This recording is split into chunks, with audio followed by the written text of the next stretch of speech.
What's up, guys? Back again for part 2 of my black metal video. 10 more. I feel like I'd show 10 of everything in every video, so what does it matter? But 10 albums out of 20. I showed the first 10 in the last video, and here's my upper 10, I guess you could say. Like I said, they're not, I don't know if they're necessarily in any order, but they kind of are. Whatever. That doesn't even make sense to me. I don't expect it to make sense to you. But here we go. So what are we going to do here? Like 11 through, or 10 through 1. I'm so fucking dumb. Alright, here we go. Number 10 out of my 20 black metal albums that got me into black metal. We have Summoning with Let Mortal Heroes Sing Your Fame. Is that right? Yes, I said it right. What's it? Yeah, Napalm Records. We all know Summoning. I had to throw something in there kind of like this. As with a lot of people, Summoning, when I first heard him, I'm not sure, I can't remember exactly, but I'm not sure if I really liked him that much. In fact, I don't think so. So, I mean, I heard this album fairly early on. It was one of those albums where I don't think it clicked with me right away. I don't necessarily think I liked it right away, but I knew that it was something different, and I knew that possibly, you know, it could be something I might like more down the road, and I did. I've gone to like everything they've done, literally everything. I think everything they've done is some sort of gold. It's just not for everybody. So it's all about atmosphere, not so much musicianship and, you know, sonic elements. A lot of people think it's, you know, a little bit nerdy to like them, but you like what you like. Anyways, that was enough ranting on that. We have number 9. We have Enslaved, Frost. This is probably my favorite Enslaved album. As you can see, the infamous S&M mask on Ivar. I'm not sure what he was going for with that. I'm sure it's something with Devil. I'm an idiot. But anyways, yeah, man. Enslaved, cool as always. Yeah, this album is fucking awesome. This is their second, right? Yeah, this is their second album when they were still playing, you know, more of a black metal style still. In retrospect, nowadays, I think I might prefer their first album to this, but this is still pretty fucking awesome. And I'm going to say also, I mean, if we're talking about Enslaved, I like everything they've done. They're another band where I can literally say I like their entire discography. I do like the new direction they've taken. Of course, they're always taking a new direction, but if I say new direction, I think I might mean their last 3 or 4 albums. I quite like that. I like their kind of mid-era stuff. You know, their earlier, more black metal stuff. Really, all of it has gotten them, you know, many listens from me. So, anyways, like I said, I got into them with their more black metal stuff. I like everything they've done since, but this probably remains my favorite. But like I said, it's kind of a toss-up between their first one and this. Yeah, so I'm just going to leave it at Frost. That was what I chose. Number 8, we have Immortal, Sons of Northern Darkness. This was the first Immortal album I ever heard, and for a long time, this was my favorite Immortal album. I don't know, it still is up there. It's still at least my second favorite contender for my first. I've heard some people don't like this album. I know a lot of people do, but I think it's amazing, man. And it's just excellent songwriting, black metal with I don't know, it's a little bit more streamlined, just a tad. It's not as chaotic as, like, you know, Battles in the North or Pure Holocaust. You know, it's not as mystical as, you know, their first album. This is just more, I don't know, man. It's polished, well written black metal. It's well written, it's well executed. I think it's a fantastic album. It's at least an 8 out of 10 on a bad day. Number 7, we have Hornet with Anya Yosa. I fucking said I wasn't going to pronounce anything not English, so I shouldn't have done that, but call it what you will. If there are any Finns, go ahead and chime in and tell me how wrong I am. Anyways, this is a fucking great album. I love Hornet. I love the shit out of Hornet, and this is definitely my favorite Hornet album. And like with a lot of black metal, I did not like this album at first. I thought it sounded like utter shit. I was more into death metal and, you know, traditional metal and, you know, more technical sounding, you know, proficient musicians, stuff like that. I don't know. I hated this album, and goddamn was I wrong though. If you've heard a lot of Hornet, this is probably their most raw album. It's also their most atmospheric, so to speak. The atmosphere is raw. There's a lot of it. There's a lot of just, it's just a fantastic atmosphere. I don't really know how to describe it other than, like I said, it's their most raw album. But the atmosphere, it's brimming with atmosphere. It's more minimalistic. I mean, Hornet have never been a technical band by any means, but I feel like they dialed it down on that album, and I think it works perfectly. I don't know. I feel like most of their stuff before this and after this, it's a little faster, a little less primitive than this. So I really like what they were going for, and I wish they would do it more often. Number 6, we have Dissection, Storm of the Light's Bane. I have the Black Horizon re-release from, I don't know, 9-10 years ago. Man, I knew I was going to choose that Dissection album, one of the first two, and I knew it was going to be tough.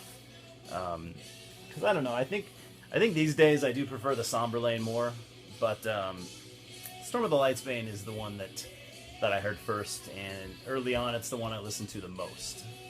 So I went with that. And we all know Dissection. I don't know what I can add to it. There's nothing I can add to Dissection that you don't already know.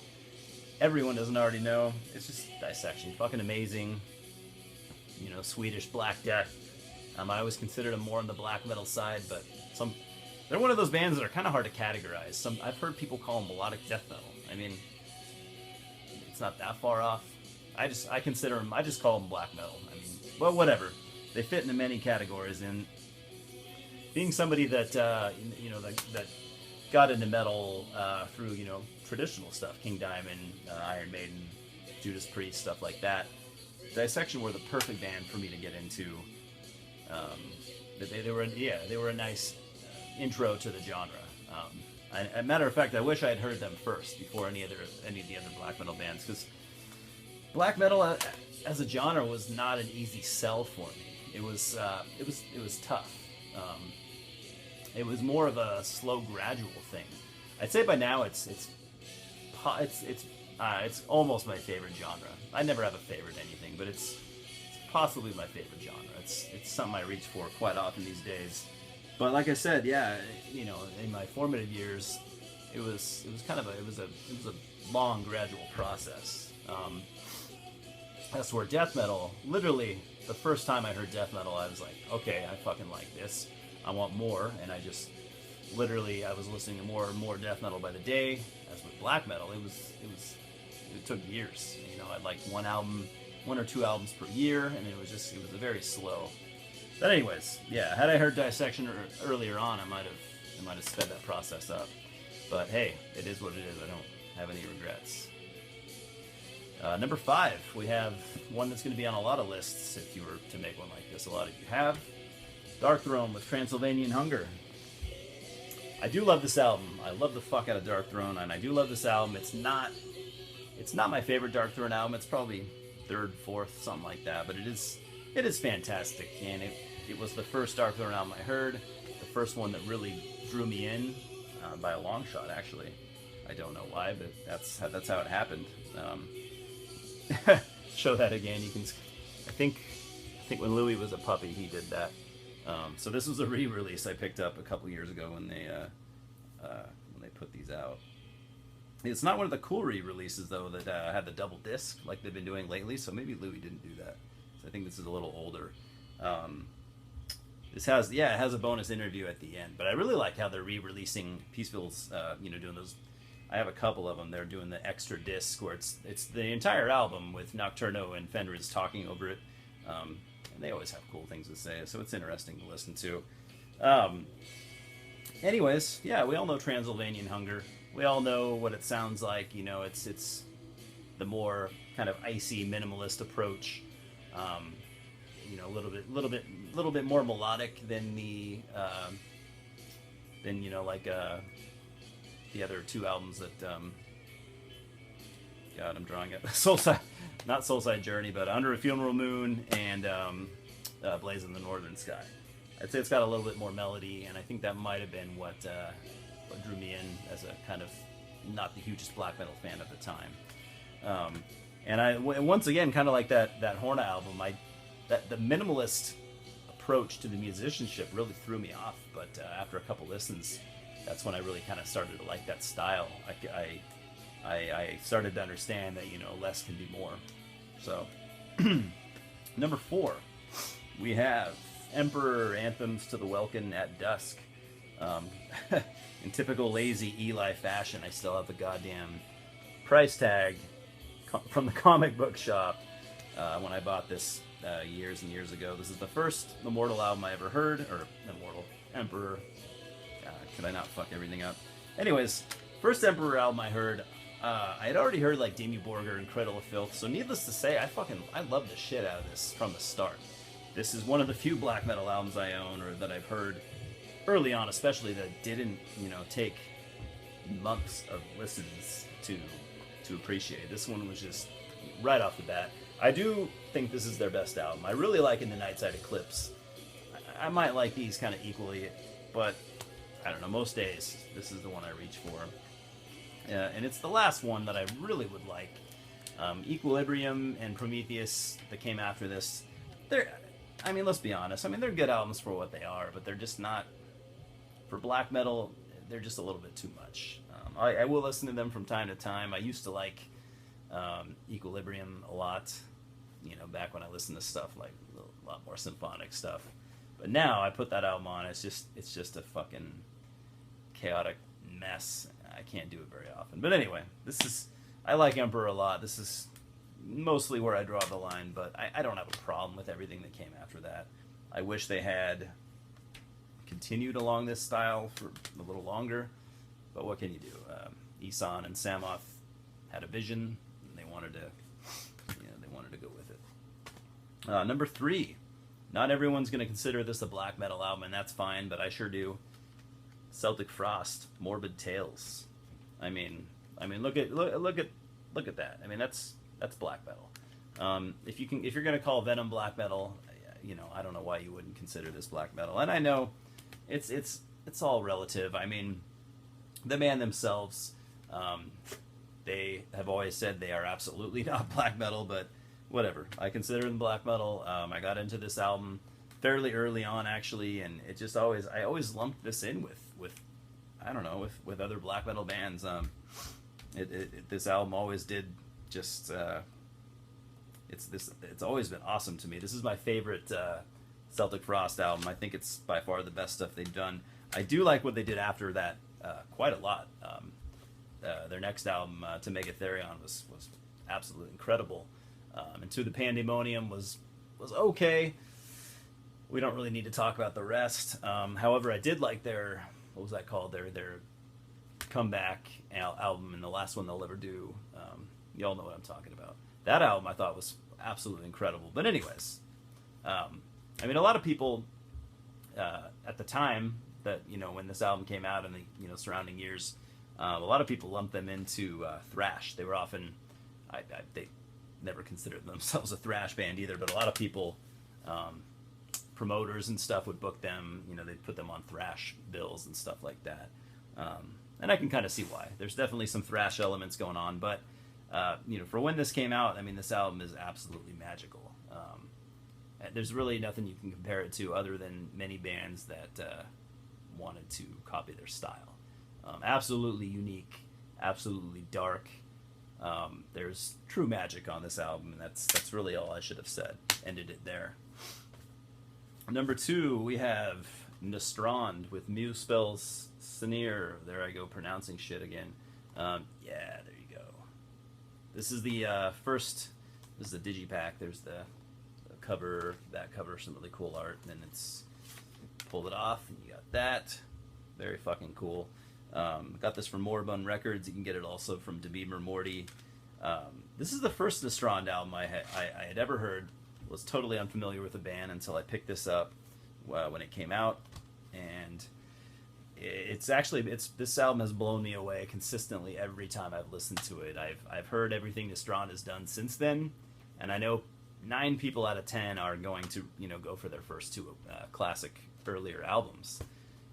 I really could not argue with you at all. Those are fantastic, but man, despite hearing this first, even going back and listening to the earlier stuff for many years now, I still like this one the most. I think it's fucking fantastic. I mean, they did a lot. There's a lot of stuff on this album that they weren't just rehashing old ideas. They weren't just trying to reproduce their first two albums. They were thinking forward and doing different things. Thinking forward in terms of creating something different, not in terms of modernizing or anything like that. I mean, this is a fucking raw, minimalist album, just absolutely loaded with atmosphere. This album is just one slab of atmosphere. It's for me, the atmosphere on this is completely unique, and it's like nothing I've ever heard. That's the way I feel when I listen to it. This is one of those albums that just it's very dreamlike. A bad dream. It's nightmarish at that, but I don't know. There's some magic in there. I don't know what it is, but maybe some of you guys feel the same. My number one, however, we're going to end it with a band, one of my absolute favorite bands, very underrated, I believe. I know a lot of people like them, but I still think they're underrated. I'm going to go for Nozzle with their debut album Totem. Nozzle are a black metal band from Australia. They formed in the early 90s. Had some demo material. They did this. They did an EP after this, which is absolutely fantastic.